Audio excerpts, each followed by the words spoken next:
Usa sa mga accomplishment sa 2025 sa sangguniang panglungsod ning Dakbayan sa Osamis mao ang malampuson nga pagbayad sa LGU ngadto sa pamilyang Rodriguez sa karaang balay ug ang pagnegosyate sa Bukagan Hill. Si Konsyal Mars Tapayan ang gihatagan og katungod niini sa LGU ug unang gibayaran sa LGU ang karaang balay nga gipanag-iya sa pamilyang Rodriguez og sa pagkakaron ang Bukagan Hill nga kamulo pang negosasyon tungod sa presyo niini nga gipatasan sa mga sumusunod ang maong lugar.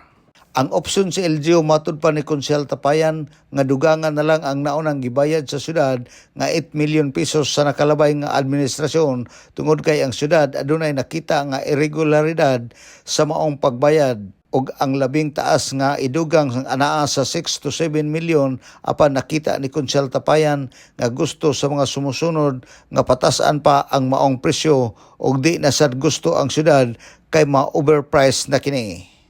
Kanang mong property gipalita sa naging administration, no?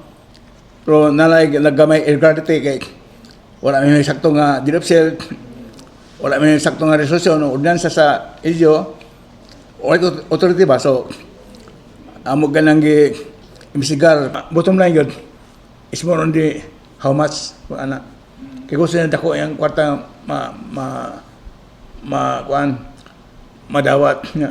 Na 8 million nga na down payments on ang admin. So ako na, pwede lugangan ito na mo. Di namin yung palikaso nga, i-recover ng 8 million para safety na, ano yung kaso-kaso. Amo na lugangan, kung pilay magita sa gobyerno nga, ang bayad pilay balas, among atay, ang kubikibit mo, mga 6 to 7 million, pwede na mo ilugang. Siya. Kaya kung wala pa is overpricing na may corruption na involved. So, wala gusto niya more pa nga no? Gusto niya motok sa mayor directly. So, ito ano ko mainly nga, gusto si Ma'am Mayor nga, si Mo, dahil sa isura. So, kuhan namin Mayor, isura sa isura. Napo ko isura. Wala ito wala Si Konsyal Marcelian Tapayan. Ang karaang balay ug ang Bukagan Hill usa sa giplanuhan sa syudad nga i-develop aron mamahimong tourist spot.